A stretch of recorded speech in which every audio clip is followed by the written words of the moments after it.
Protestant theology and politics took this shape because some of them 45 years ago deeply hated Black people.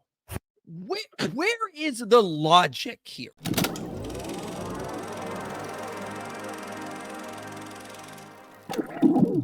Fact 2, the abortion issue was invented to cover for racism. We all know that abortion is a major issue for a lot of Christians in the United States. They strongly oppose it because they believe something like the soul of a human being comes into existence and achieves personhood at conception. More commonly put, life begins at conception.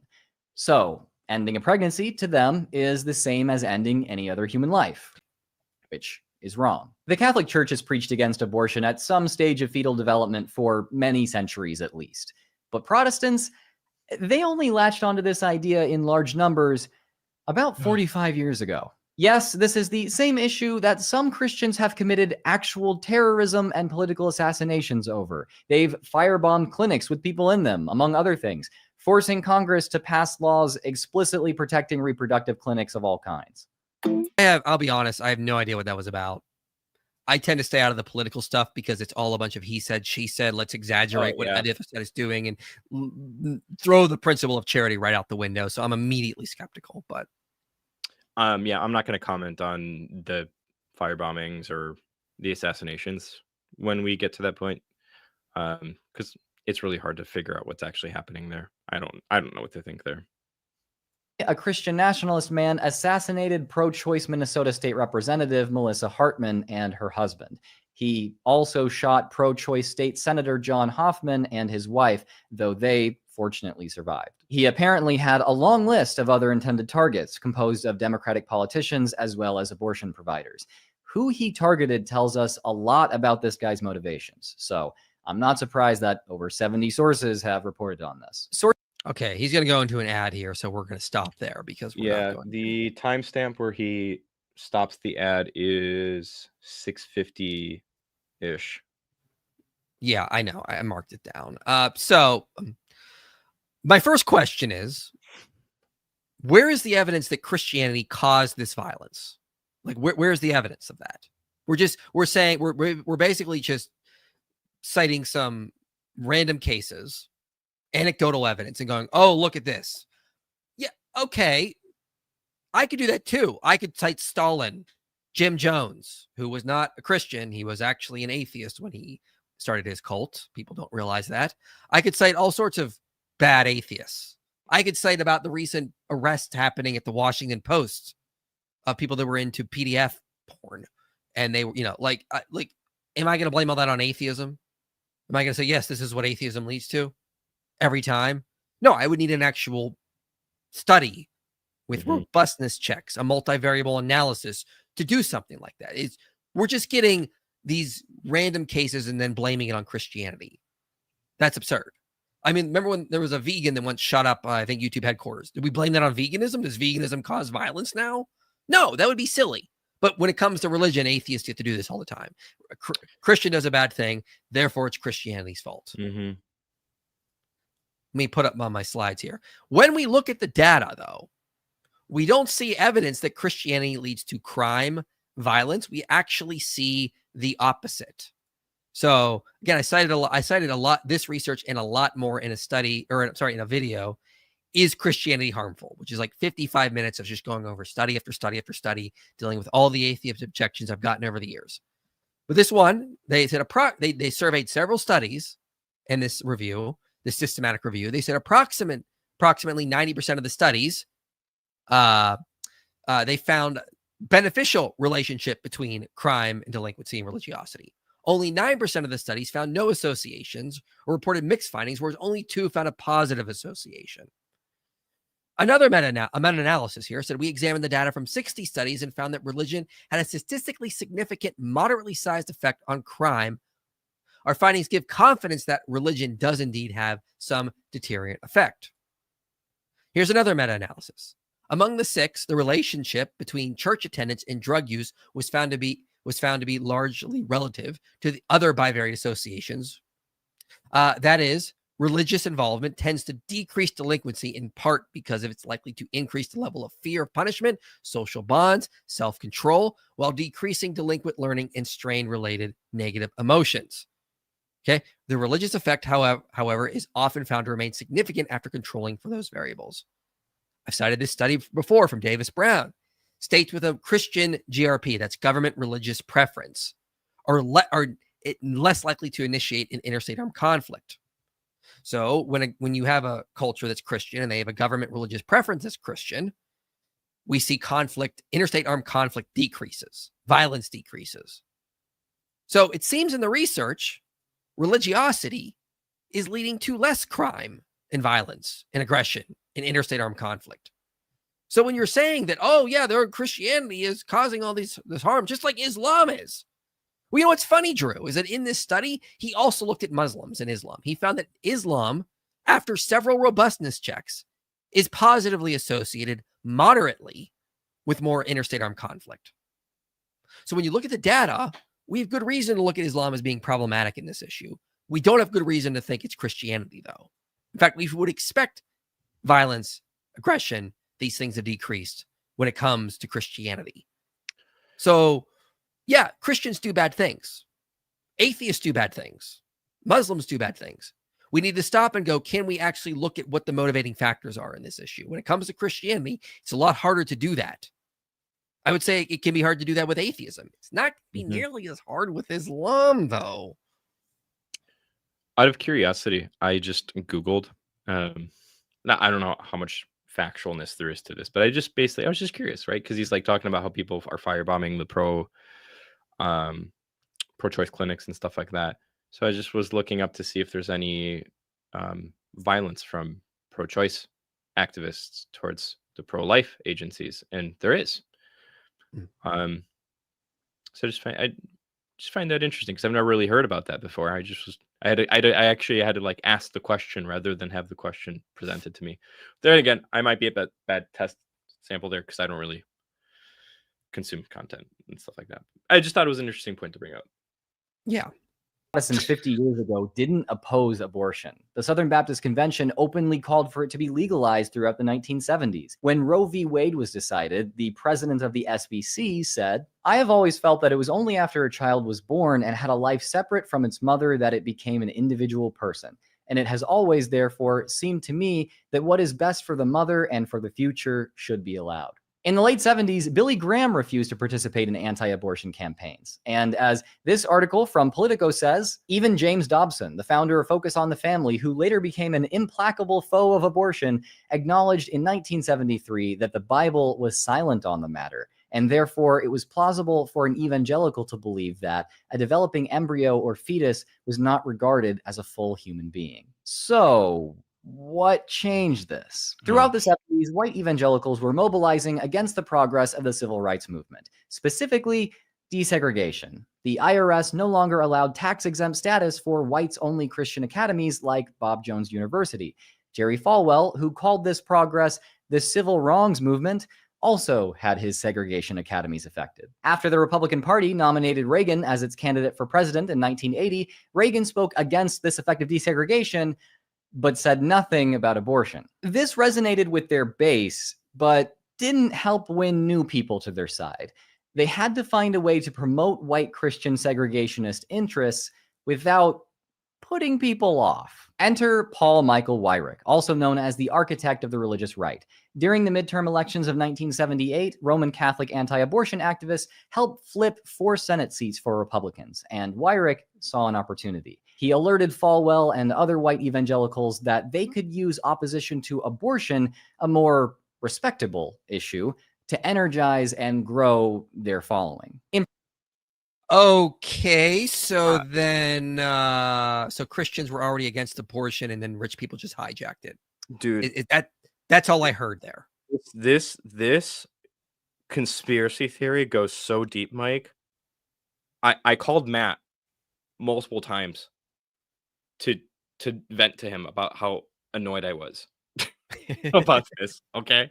All right. Okay. Do your thing. Can I go on a rant? Okay. Go on a rant. All right. Okay. I have to press a button. Sorry. Okay. First, Protestantism inherits a pro-life tradition from the early church. Okay. We have the Yes. Didache. Thou shalt not do murder. Blah, blah, blah, blah, blah. No abortion. Tertullian, to hinder a birth is merely a speedier man killing. Okay. The split between the East and West didn't affect this either. Okay. Both Rome and Constantinople warned against it. The unanimity kept on going. Fast forward to the Protestant Reformation. Martin Luther speaks out against it. John Calvin speaks out against it. Dietrich Bonhoeffer speaks out against it. Karl Barth speaks out against it. Drew's just way off base here. Okay. Furthermore, now we have to ask the question, well, why did Christians have to mobilize the way they did here? Okay. It's true. Evangelical Protestants did not have the uniformity they do have today on the topic. However, it doesn't mean that they latched onto the topic for the first time, and you have to like really pick through the weeds here. Okay. Mhm. At the timestamp of 654 and 959, he says that conservative Protestants were not strongly opposed to abortion until the late 1970s. He cites the SPC. However, the link to the SPC resolution in 1971, he even shows this, right? You can see, therefore, be it resolved that this convention expressed the belief that society has a responsibility to affirm to the laws of the state the high view of the sanctity of human life, including fetal life, yada, yada, yada. Then he says, be it therefore resolved that we upon the Southern Baptists work for legislation that will allow for the possibility of abortion under such conditions such as rape, incest, clear evidence of severe fatal deformity, blah, blah, blah. This is still pro-life, Mike, right? Yeah. Like this is still pro-life, and this was even before the 1960s, okay? We have major figures like Billy Graham and James Dobson that he points to, okay? And I think that this was also just really disingenuous to point out. I don't think Drew's at fault here because this goes pretty deep into some of the arguments and conspiracy theories. But basically, look, Billy Graham was refusing to participate in anti-abortion campaigns, not the way that Drew is pointing this out, though, okay? Billy Graham was cautious about politically organizing around abortion in the 1970s because he's on the record saying evangelicals can't be closely identified with any particular party or person. We have to stand in the middle to preach to all the people, right and left. I haven't been faithful to my own advice in the past, but I will in the future. 12 Mm. years before the Roe decision, mind you, a young woman wrote to Billy Graham with the following question. Though through a young and foolish sin, I had an abortion. I now feel guilty of murder. How can I ever know forgiveness? And Graham's reply in the article was, abortion is as violent a sin against God, nature, and oneself that one could commit. If you want to see the source, you can find that link. It's a newspaper. You're going to have to buy access to the newspaper because it's really old. I dug it up. It's there. Okay. Mm. Billy Graham is on the record. Dobson, talk about making a mountain out of a molehill. The comment that there isn't an explicit reference about this topic in the Bible is not all of a sudden not being non-committal. I'll just leave it there. Yeah. This whole argument is based off of Randall Balmer, who wrote 2 books on this, okay? And the claim basically follows 4 different steps. Evangelicals didn't care about abortion pre-1980. We already covered how that's nonsense. And then he argues that desegregation and IRS pressure galvanized their political awakening. And then Falwell and Wyeth turned to abortion tactically post-1978. And the conclusion follows, right? So let's cover those last 2 points then. The IRS decision for Green versus Connolly in 1971 revoked tax-exempt status for racist private schools, and evangelical political engagement was already underway at this point over abortion, family breakdown, pornography, and other stuff. The outrage in 1971 was not about evangelicals supporting segregation, as they like to suggest, though, okay? It was anti-discrimination evangelicals outraged by the fact that the IRS and the government overstepped and presumed schools guilty of being segregationist until they were proven innocent. Mm. So until the 1950s, the government schools in many southern states were racially segregated. The U.S. Supreme Court's Brown v. Board of Education decision 1954 ruled the segregation to be unconstitutional, and as a result, due to the desegregation of the public schools, many private schools were created segregation academies. That's the historical background. In 1969, Green versus Connolly denied tax-exempt status of racially segregated private schools. From there, many new private Christian schools were formed during the 1970s because of other changes happening in the culture, and they formed for religious reasons, not racially motivated reasons. After Jimmy Carter became president, the new director of the Internal Revenue Service implemented a policy where many non-discriminatory private Christian schools were arbitrarily deemed segregation academies, and they lost their tax-exempt status. So from there, like I said, the government is arbitrarily choosing who is segregating, who is not, based off of the way that different quotas are met, basically, at the end of the day, okay? And they're understandably going to be upset about this because they're being treated unfairly and arbitrarily. And there's tons of relevant literature on this. In November 1979, Fordham Law Review contains an article by Thomas Stephen Neuberger and Thomas C. Crumpler titled Tax-Exempt Religious Schools Under Attack, Conflicting Goals of Religious Freedom and Racial Integration. And they basically demonstrate exactly what I'm trying to point out here, that Christian school supporters were reacting because of the new IRS regulations, and they were being denied due process. They later iterate this point. The religious community has not opposed the legitimate governmental policy of eradicating racial discrimination in private schools through the revocation of schools' tax-exempt status. Rather, its concern, according to the spokesman of religious schools, stems from the method which the government, through the IRS, has sought to implement its policy, from the fear that enforcement of the procedure will lead to greater governmental involvement in church affairs. Yeah. And I cite a bunch of other sources here that kind of just point this out. The really interesting point is that Jewish and Amish schools were having the same issues, but they don't talk about that. They just want to talk about this. Because, of course, Ballmer's not interested, and these people are not interested in the Jewish or Amish schools. Their only point is to convince people that conservative Christian political activism is motivated at its very root to defend racial segregation. As Ballmer himself puts it in his book, the religious right has never been about the advancement of biblical values. The modern politically conservative evangelical activism you see today is a movement rooted in the perpetuation of racial segregation. But who cares about the nuance, right? It's just easy to mark your ideological opponents as racist, and that way you don't actually have to deal with their arguments and their positions because nobody wants to listen to them. Yeah, and I mean, another thing is like, where is, how does any of this like being pro-life lead to segregation? Drew never explains that in his video. It's all based on the conspiracy theory, right? Because the narrative is twisting the idea that the evangelicals were upset about the law that was passed, taking away tax-exempt status of people that were racially segregating. But because they're denied due process, they lost their tax-exempt status. And they're mad, not because they can't segregate, but because they're just presumed guilty and they were denied due process. That was what they were upset. So all they're doing is, well, they were upset. Let's not talk about why they're upset. It just happened to be that they're upset around the same time the segregation stuff was starting to happen. And yeah. And that's going to push a lot of Christians more towards conservatism or libertarianism with that kind of stuff going on. They're seeing government overreach. They're getting upset. What do you think they're naturally going to do?